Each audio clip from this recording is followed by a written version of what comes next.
YouTube episode because you will have seen by now all over Wrexham Twitter from people like Sutty, people like Liam Randall, that the figures, the end of year figures of the tax year are out.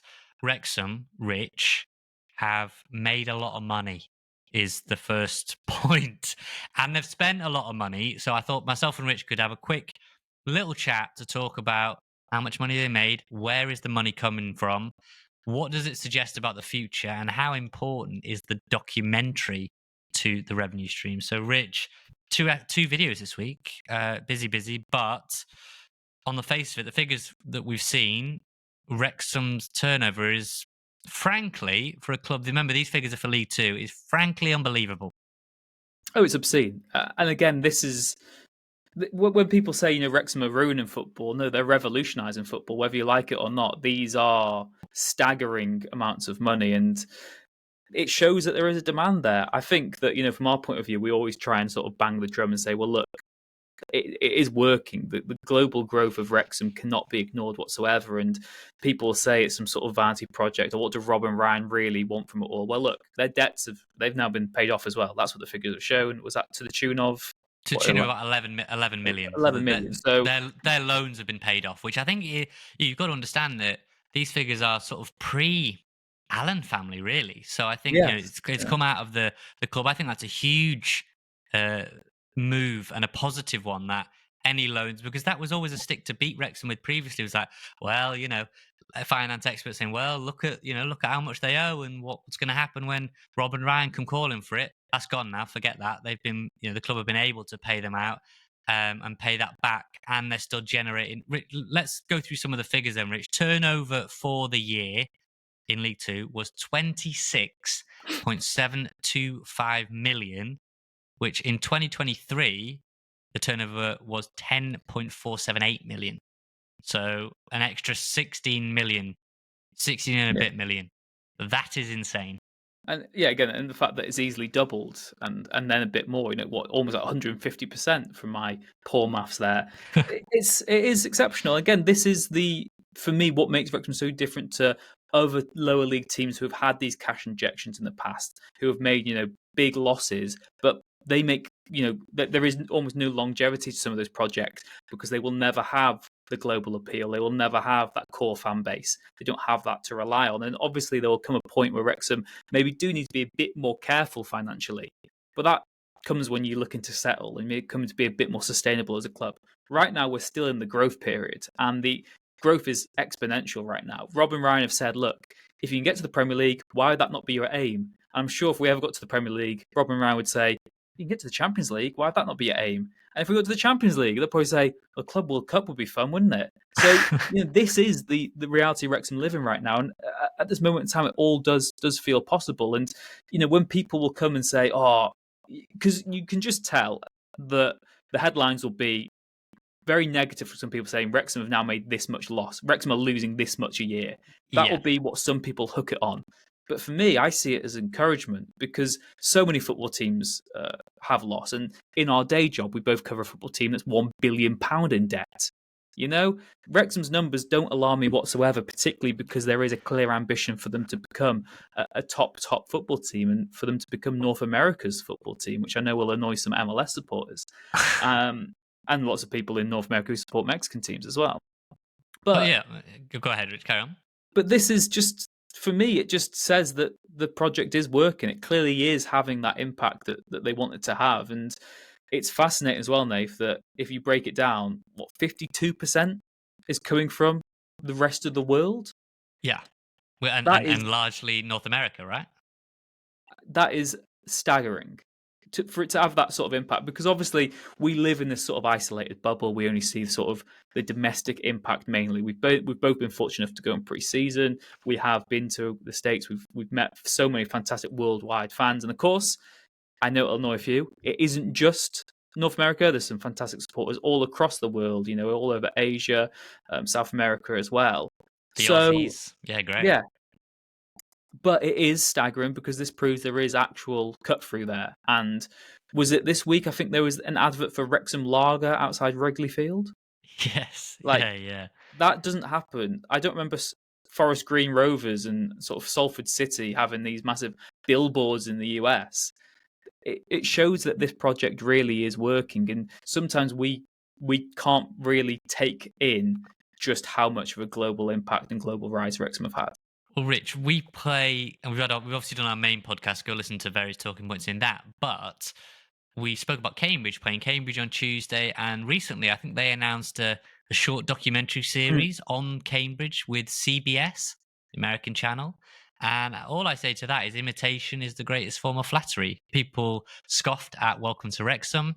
Rob and Ryan saw the vision that has transformed us as a football club, as has Phil Parkinson, as has players. But in terms of delivering huge sponsorship deals, delivering huge amounts of revenue, and we should say that turnover of 26.7 million, whatever it was, the club believe that is a record for League Two. That is the best in class ever for any team in League Two.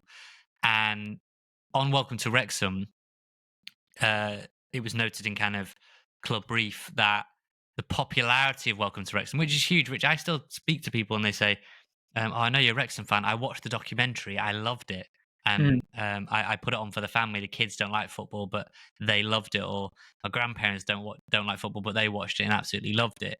And it's understood that Welcome to Wrexham and the engagement from that, because people have flown over. You know, they've watched the documentary and said, I want to get to Wrexham. I'm coming to Wrexham. And we get messages on Instagram all the time saying, we're going to come for our first game. This is amazing. We're going to be in the tech end. We're going to be in the temporary cop. We're in the lager stand, etc. This 155% growth they're talking about, they say a large factor is down to revenue generated from Welcome to Wrexham. So I can still remember that very first meeting where they log onto that Zoom call and you can see the kind of little slither of a camera, and they were very transparent, weren't they, Rich? They said, look, we want to make a documentary. We are going to make a documentary and it'll be a damn good success. And it has been.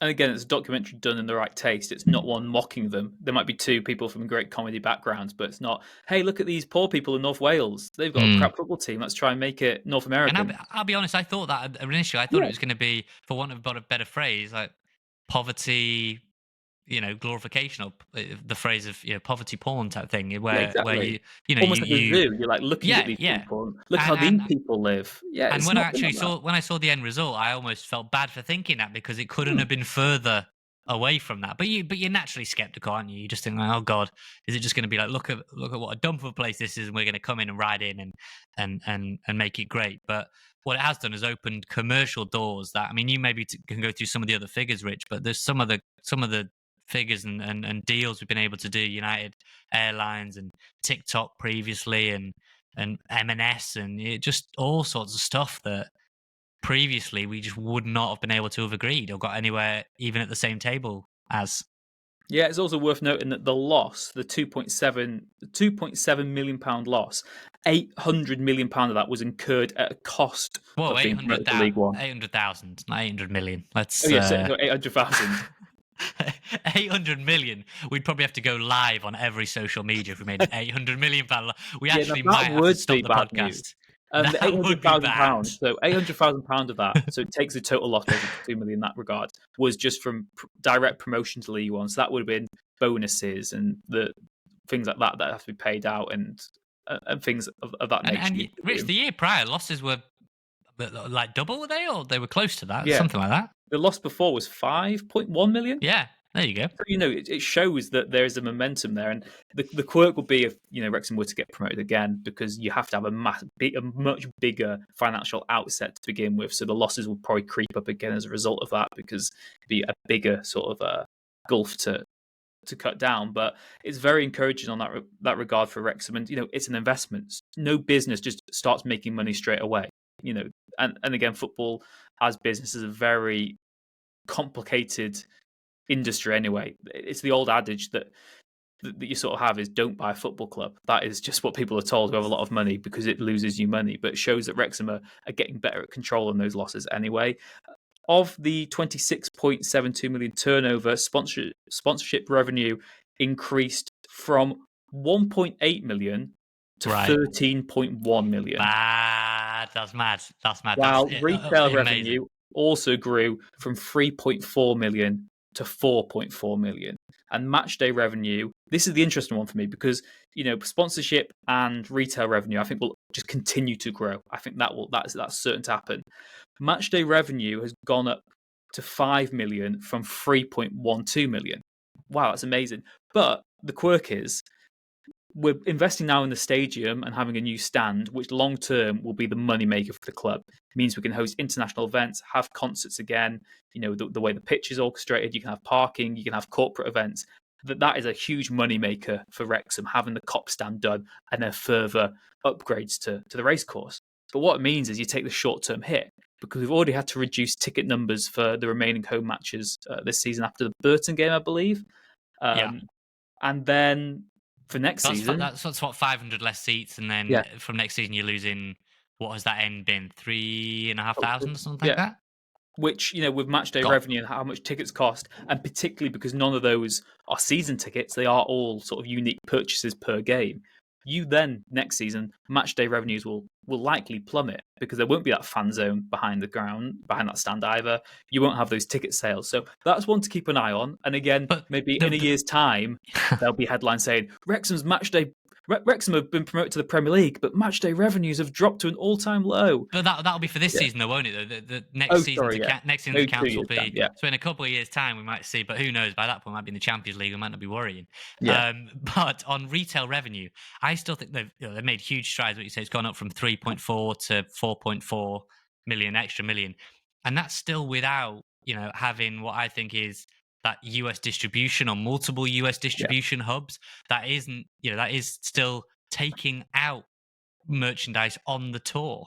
We're still waiting to hear details of the tour. They are becoming more and more lucrative. The higher up you go, the more these competitions in the summer pay you to appear at these tournaments. But retail, I still think you go up again, you get more eyeballs on it. And as we know, Rich, we've got friends over in Canada, Mr. Jeffrey himself, and in America, and it's not easy to watch games in League One all the time if you haven't got certain subscriptions, but it's dead easy to watch Premier League football, and it's pretty easy to watch Championship football. So expect more and more eyeballs. I think we just think everyone in America knows about Wrexham and knows about the story in the documentary. Like, yeah, a lot of people do, but it's not like every household in North America and beyond knows what the score is when Wrexham play against Burton at 12:30 on a Saturday. Now, I know you're trying to fly the flag in Japan with your family. Your little nephew was your nephew was watching us on his TV.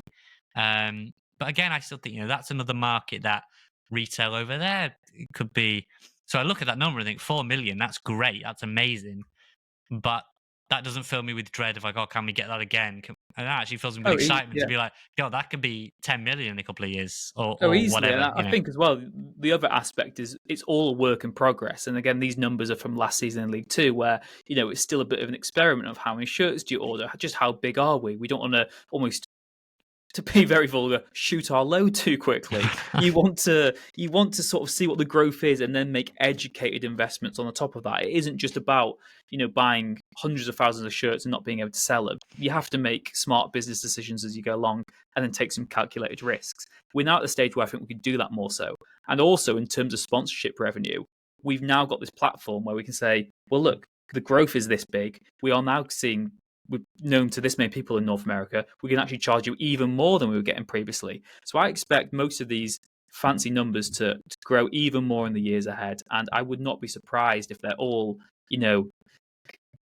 much bigger next year as well. And then the year after, depends on what happens in the remaining sort of weeks of the season, they could grow even more. You'd get bigger TV deals, you get bigger sponsorship.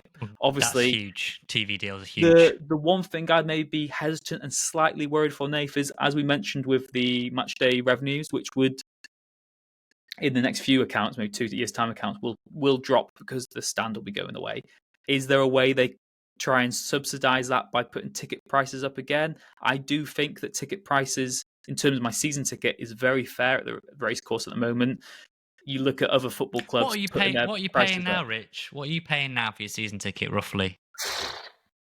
The region of around £400, is it, or above that? So maybe even 350 or so. I can't remember. I'll try to find now. what it Right. was for last Because season. I know that the BBC do a really good job in terms of like the price of football usually every year, and you can see, wow, that club only charges £250 for a season ticket. That club charges £700. Maybe they're in London or whatever the case may be. And I think a price rise would probably be inevitable going up to the Championship. But again, has the decision already been made? We shall see. While you're looking for your season ticket, I was going to say that one number that will go up without fail year on year is probably the amount of staff that are employed, number of employees. Typically, that will go up and up and up, unless your name is Man United, where you can't get rid of people fast enough. And therefore, the wage bill at the club, Rich, is a number that, particularly when you go up to the higher levels, you need more roles, you need more people, you need better people, that they cost a lot more money. And the wage bill in these accounts in League Two was 11 million, give or take, just a little bit, a smidgen over that, but 11 million. And in 2023, the wage was 6.9 million for its 255 employees. How big a number could that get, Rich? Because it could get eye-wateringly high if you race through the leagues. Yeah, I think it's one of those where, again, it's about taking these risks. Now, I think what I'd caveat that with is I think there were a lot of sort of departments and structures that weren't quite in place previously, I'd perhaps, agree. which I'd they've agree. now got up to speed. You look at the way the medical department was overhauled. Obviously, some big changes with the hierarchy of the club as well. You look at sort of communications officers, ticketing sort of experts, and things like that, and community officers and all that jazz. So I think I don't think it's this number that's got to keep on growing and growing and growing. I do think it'll get to a point where it is slightly increased every year, but it's not as if there's going to be swaves and swaves of new jobs just for the sake of it. Do you know what I mean? And in terms of season ticket price, I feel like we should use our platform to criticize season ticket prices so I can get it even cheaper next season. I'm very happy. Mine was for an adult in the Stoke Cold Brew stand. Sorry, I still don't know what it's called. Yeah, Stoke Cold Brew. Shows how good that's working. Sorry. £340 I paid for this season. Wow. Okay. Macron stand and Wrexham Lager stand were £374. They were as renewals. If you didn't do it after the renewal date, it went up by about £20 for those tickets. Concessions, so over 65s and under 21s, my ticket was £255 for them. Under 18s, £100, and under 11s, £23 for a season I ticket. think what Rich is saying is that if his season ticket goes up by even £1, we need to start a crowdfunder, basically, to make sure you get it. To all resign if my No, that is a but joke. ultimately, Rich's very ticket fair. is very fairly priced. Yeah, it's very, very priced. But no, the numbers that we've just given you there, like 13 million sponsorship up from 1 million, amazing. And it's like tick, tick, tick. These are incredible. The one where you do have to speculate to accumulate is on players and therefore is on wages. And there are different financial rules in the Championship, Rich. That was actually a point made about Birmingham, is that the reason perhaps they've spent so much on player personnel is that when you get to the Championship, the rules are slightly tighter. And then you get to the Premier League and it's suddenly profit and sustainability rules and it's even tighter again. And you can only spend X amount of this and X amount of that. And if people are bothered, we can get into that another day because we're already nearly 20 minutes in. This was just going to be a little bonus episode. But let us know what you think of Wrexham's financial results from League Two. We're expecting similar, if not better, in a year's time when we get the League One results. And hopefully we're looking at them as a Championship club with a stand. Well, at this point, we'd be expecting a stand almost fully done, a cop stand ready to have its test event. So a lot can change, basically, is what I've just said there. A lot can change in a year. A lot has changed. 1 million to 13 million. North America and the rest of the world are delivering more of our revenue than Rich. Can you imagine that when we were going to games together in university, and if someone had said to us that night at the Shea when Louis Malt scored that, or when we were at Grimsby and Craig Disley scored and we lost in a rainstorm, that give it a few years, lads, and most of your revenue will be coming from North America and the rest of the world. We'd have wanted them tested, I think, then and there. So yeah, just a way to underline this week just how quickly this club is growing and is going to continue to grow. So any final remarks, or are you going to just sign us out, Rich, with our sponsors and thanks? Yeah, nothing else for me. Up the Disney Reds, up the oil money. the oil money Rex scum as well, or whatever we're called. Thank you as well to all of you. If you're new around here, please leave a like, a subscribe on our YouTube channel. Also, we do release a weekly podcast. We have been doing for a few years now. You can get everything you'd want, really, from a Wrexham point of view on that, hopefully. Get in touch with us, robbrownred@gmail.com. We've also got a website, robbrownred.com. There's a contact us page there. Yeah, thank you very much. Shout out to Red 10 People Development for their association with the podcast. Without them, it wouldn't exist. And to Wrexham-based band Hypnotic for the music, the stings that you might have even heard in this episode. Take care, and we'll see you again next time.